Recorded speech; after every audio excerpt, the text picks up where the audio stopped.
میں آپ کو دعوت اسلام دیتا ہوں، ایک اللہ کی وحدانیت کی طرف بلاتا ہوں۔ لیکن کسریٰ نے کیا کیا؟ کسریٰ نے رسول اللہ صلی اللہ علیہ وسلم کا مبارک خط جس میں دعوت اسلام لکھی ہوئی تھی اس نے پھاڑ دیا۔ آقا علیہ الصلوۃ والسلام نے ارشاد فرمایا کل ممزق اللہم مزق کل ممزق، اللہ اس کے ٹکڑے ٹکڑے کر دے۔ میرے اللہ نے پھر تاریخ کو دکھایا، لوگوں کو دکھلایا، تاریخ کے اوراق نے لکھا کہ میرے اللہ نے اس کسریٰ کے ٹکڑے ٹکڑے کر دیے، اس کے بھتیجے کے ہاتھوں ہی زہر کا پیالہ دے کر اس کسریٰ کی ساری سلطنت کو نیست و نابود کر دیا۔ فَلْيَحْذَرِ الَّذِينَ يُخَالِفُونَ عَنْ أَمْرِهِ، ہم تو کچھ بھی نہیں ہے، وہ بادشاہ، وہ بڑے بڑے محلات والے جنہوں نے اللہ اور اس کے رسول کی نافرمانی کی، جنہوں نے اللہ کے پیغمبر کے خط کو پھاڑ دیا۔ ہم خط کو تو نہیں پھاڑتے، حدیث کو تو نہیں پھاڑتے، قرآن کو تو نعوذ باللہ نہیں پھاڑتے، ایسی گستاخی ہم نہیں کرتے، لیکن رسول اللہ صلی اللہ علیہ وسلم کا فرمان آ جائے پھر ہم کیا کہتے ہیں؟ جی میرے باپ دادا تو ایسے کیا کرتے تھے، میرے قبیلے والے تو ایسے کیا کرتے تھے۔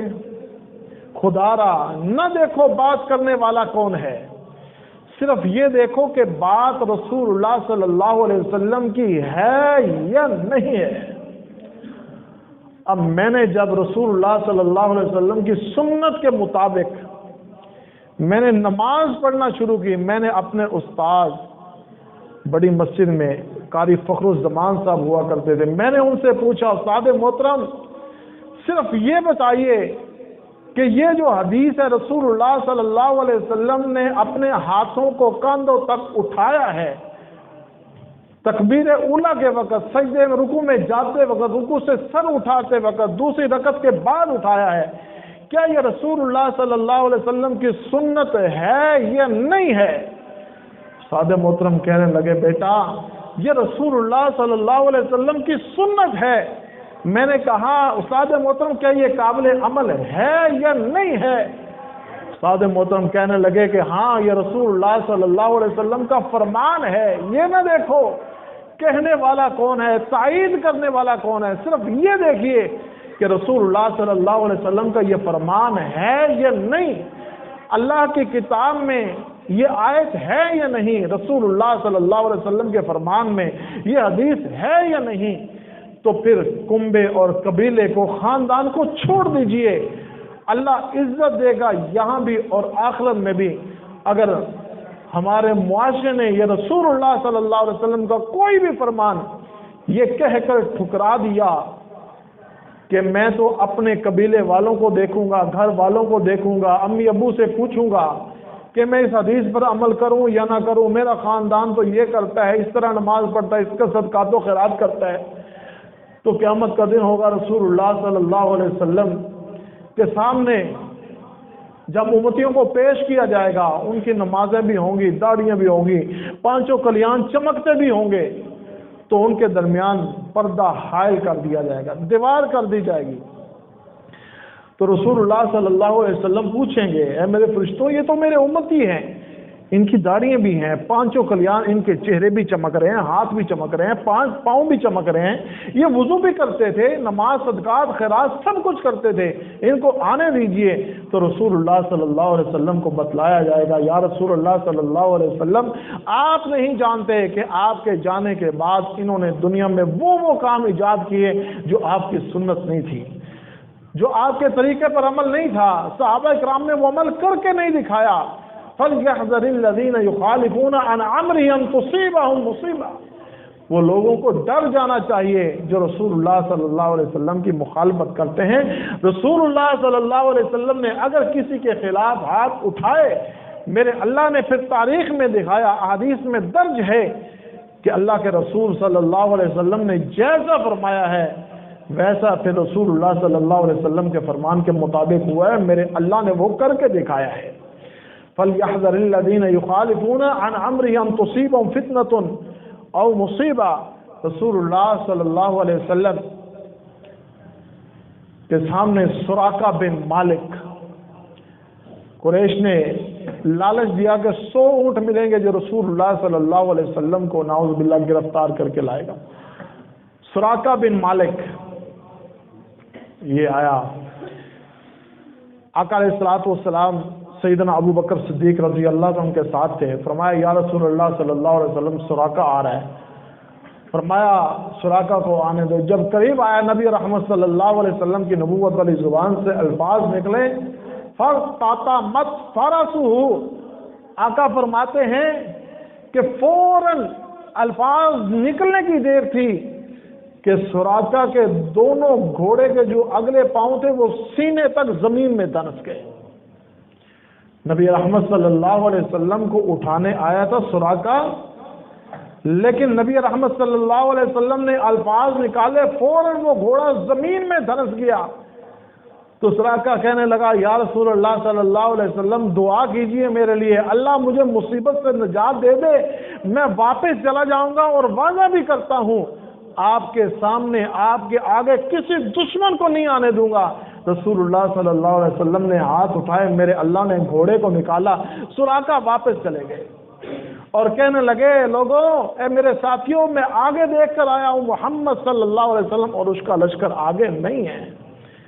یہ رسول اللہ صلی اللہ علیہ وسلم نے اپنی نبوت والی زبان سے جو جو الفاظ نکالے میرے اللہ نے وہ قبول کیے، اور میرے اللہ نے قبول کر کے لوگوں کو بتایا فَلْيَحْذَرِ الَّذِينَ يُخَالِفُونَ عَنْ أَمْرِهِ. لوگوں رسول اللہ صلی اللہ علیہ وسلم کا فرمان آ جائے، آقا کے طریقے مطابق نماز آ جائے، روزہ آ جائے، صدقہ آ جائے، حج خیرات جو بھی معاملات ہیں وہ رسول اللہ صلی اللہ علیہ وسلم کے فرمان کے مطابق کرنا ہے. جو صحابہ کرام نے کر کر دکھایا ہے. نبی رحمت صلی اللہ علیہ وسلم سے صحابی پوچھتے ہیں یا رسول اللہ صلی اللہ علیہ وسلم کامیابی والا راستہ کون ہے، حقیقی راستہ کون سا ہے؟ تو آقا علیہ الصلوۃ والسلام نے ارشاد فرمایا ما انا علیہ واصحابی. لوگوں کامیاب وہ ہے، کامران وہ ہے، جنت والا راستہ وہ ہے، جہنم سے بچنے کا راستہ وہ ہے، اپنی میت کو قبر میں ٹھنڈا کرنے کا راستہ وہ ہے ما انا علیہ واصحابی، جس پر میں اور میرے صحابہ ہوں. رسول اللہ صلی اللہ علیہ وسلم نے اپنی ساری زندگی کیسے گزاری ہمیں مطالعہ کرنا چاہیے. رسول اللہ صلی اللہ علیہ وسلم کے فرمان کو ہمیں پڑھنا چاہیے. آقا علیہ الصلوۃ والسلام نے جو بتلایا ہے کہ لوگوں قرآن کی تلاوت کرو، قرآن تمہارے گھروں کو بنجر ہونے سے بچاتا ہے، ہمیں قرآن کی تلاوت کرنی چاہیے. رسول اللہ صلی اللہ علیہ وسلم کے فرمان کو پڑھنا چاہیے، اور اس فرمان کو پڑھ کر جیسے صحابہ کرام ایمان لائے، صحابہ کرام نے مانا، فوراً عمل کر کے دکھایا. یہ نہیں سوچا کہ میرے ہاتھ میں یہ سونے کی انگوٹھی ہے، ہزاروں روپے مالیت کی ہے، جب میرے آقا نے فرما دیا ہے یہ مردوں پر سونا حرام ہے. صحابی رسول نے فوراً وہ سونا اتار کر پھینک دیا. صحابہ نے کہا اس کو اٹھا کر لے جاؤ، گھر میں کام آ جائے گا، خواتین پہن لیں گی. فرمایا جس چیز کو میرے پیغمبر نے مردوں پر حرام کر دیا ہے، میں ایمان لانے کے ناطے، آقا کا صحابی ہونے کے ناطے میں ایسی چیز کو ہاتھ بھی نہیں لگاتا. میں اور آپ رسول اللہ صلی اللہ علیہ وسلم کا فرمان ایسے مانے جس طرح صحابہ کرام نے مانا، تابعین نے مانا، تبع تابعین نے مانا، ائمہ کرام نے مانا، اولیاء اللہ نے مانا. پھر وہ دن دور نہیں جب ہم ہاتھ اٹھائیں گے ہمارے اللہ ہماری دعاؤں کو قبول کریں گے. فَلْيَحْذَرِ الَّذِينَ يُخَالِفُونَ عَنْ أَمْرِهِ. ان لوگوں کو ڈرنا چاہیے جو اللہ اور اس کے رسول کی احکامات کی مخالفت کرتے ہیں. اللہ کے عذاب سے ڈرنا چاہیے، اللہ کے دردناک عذابوں میں سے جہنم کے عذاب سے ڈرنا چاہیے. اللہ سے دعا ہے اللہ ہمیں ایسے بد نصیبوں سے نکال دے جن کو رسول اللہ صلی اللہ علیہ وسلم نے جن کے خلاف دعائیں کی ہے. اللہ سے دعا ہے اللہ عمل کی توفیق عطا فرمائے. وما علینا الا البلاغ المبین.